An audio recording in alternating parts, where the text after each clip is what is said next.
Alors bonjour à tous, bienvenue sur dailyfx.fr, bienvenue au Good Morning Euro-Dollar, Vincent Gann pour vous retrouver.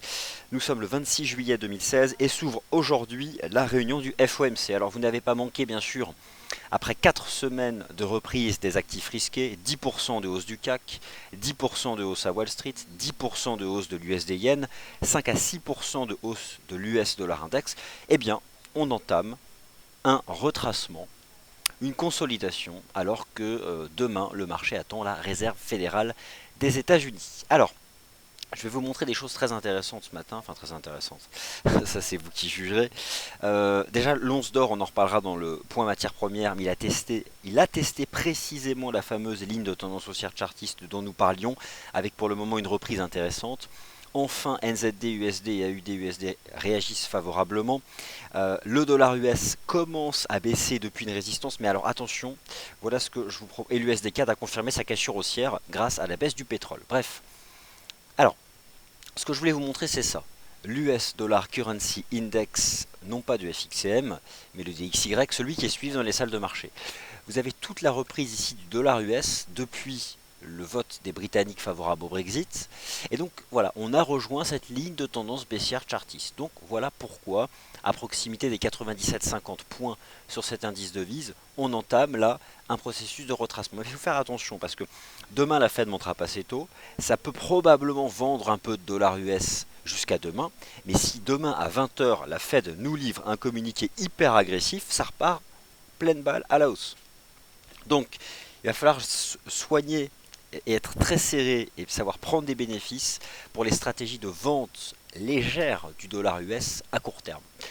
Alors, dans cette émission qui a lieu tous les jours, on peut justement se caler sur des horizons de temps courts. Donc, si la stratégie ici consiste à vendre légèrement du dollar US à court terme, en attendant donc le communiqué de la Réserve fédérale qui sera publié demain à 20 h, il ne faut pas faire n'importe quoi. Typiquement, il ne faut pas vendre l'USD CAD. Là, c'est tout le contraire.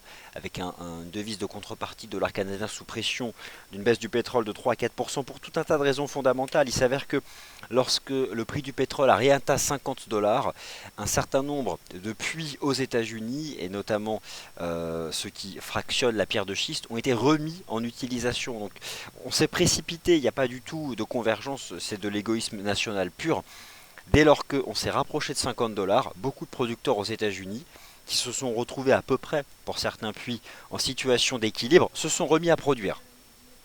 D'autre part, ça déstocke aussi aux États-Unis depuis 8 semaines consécutives. Et enfin, le dollar US avait donc le lead sur le marché des changes. Bref, c'est ce qui met sous pression, bien sûr, le dollar canadien. Alors, je fais le tour d'horizon des paires majeures. C'est le principe de cette émission Good Morning Euro-Dollar. Avant toute chose, on passe donc sur l'avertissement sur les risques liés au trading. Trader sur marge comporte un risque élevé ne peut être recommandé à tout investisseur car cela peut générer des pertes qui dépassent votre capital de trading.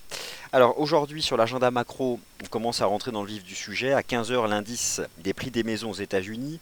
À 15 h 45, le PMI Composite aux États-Unis. À 16 h, l'indice de confiance du consommateur selon le Conference Board. À 16 h, l'indice manufacturier de la Réserve fédérale de Richmond. Et enfin à 16 h, des chiffres dans l'immobilier résidentiel neuf aux États-Unis. Un ensemble macro classique qui, bien sûr, n'est pas majeur par rapport demain à la production donc, du prochain rapport monétaire du FOMC, donc ce comité de politique monétaire de la Réserve fédérale. Allez, c'est parti, les paires majeures en dollars et ensuite vos questions. USD4, je pense que nous avons notre cassure technique haussière comme envisagé hier. Je confirme désormais ma cible de l'analyse technique à 1,34 qui correspond à une extension de Fibo.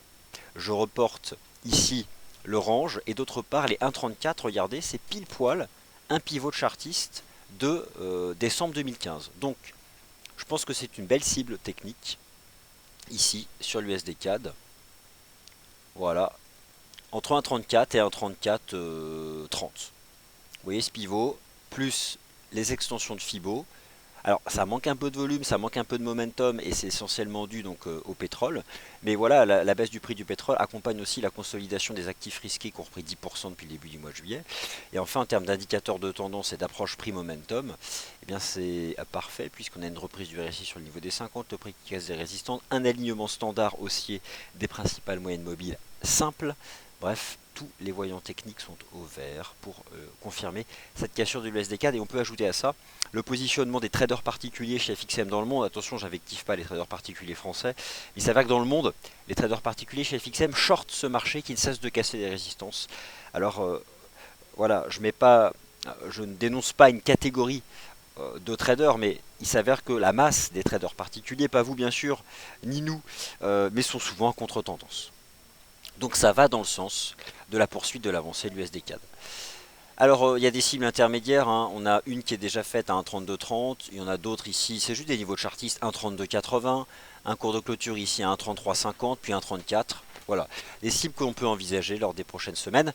Invalidation définitive de ce scénario, si on repasse sous le plus bas du chandelier d'hier, accélération d'hier, c'était 1,3120, donc sous 1,3120 c'est terminé, et j'aurais eu complètement chaud.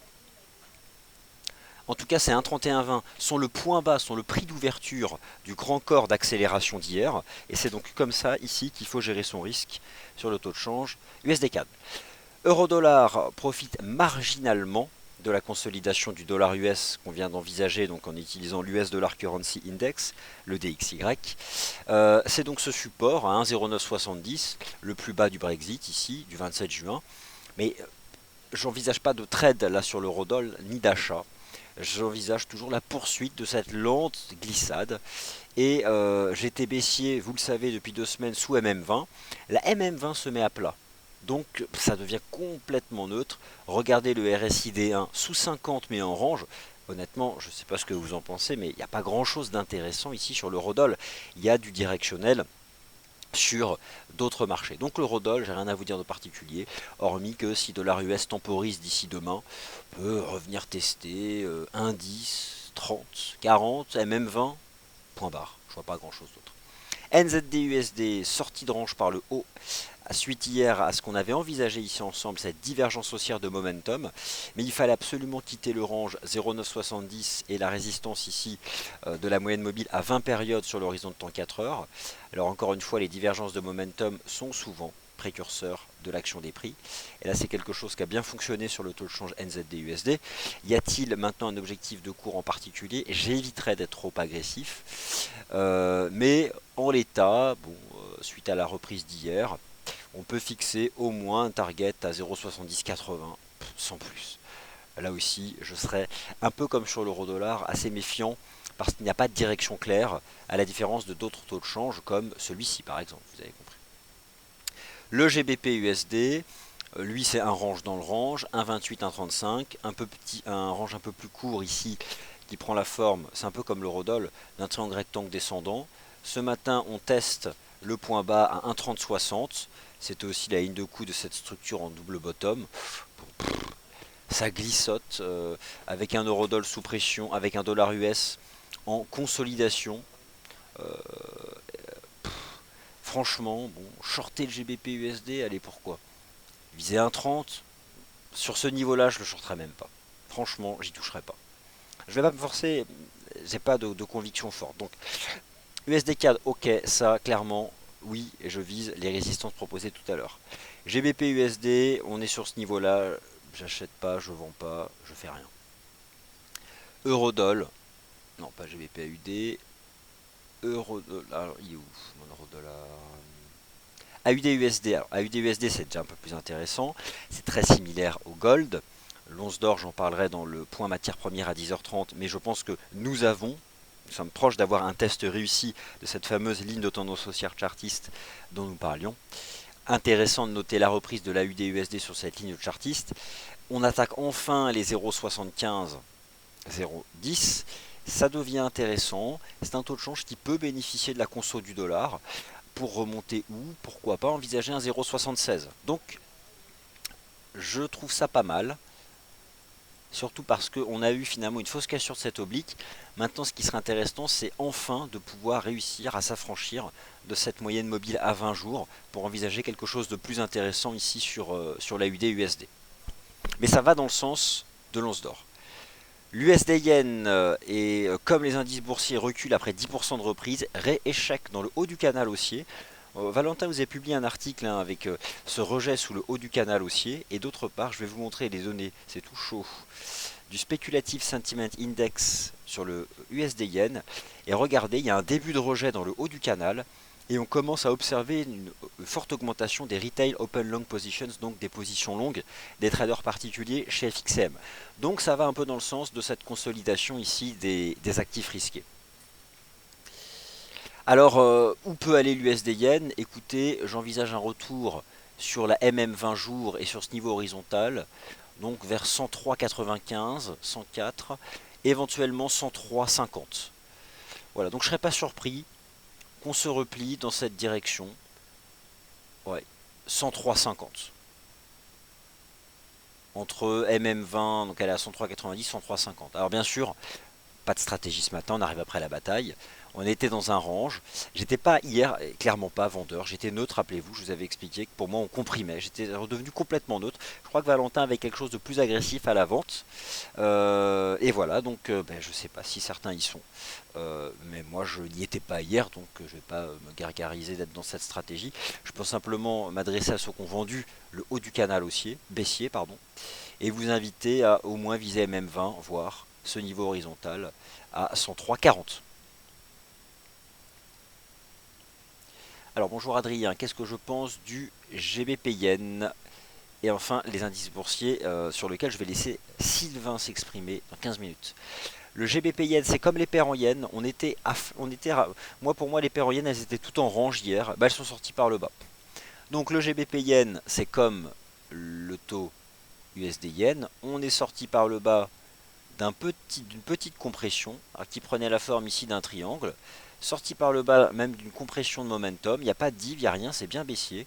Sur le GBP Yen, il y a plusieurs targets. La première, on est en train de l'attaquer et on va passer en dessous, je pense.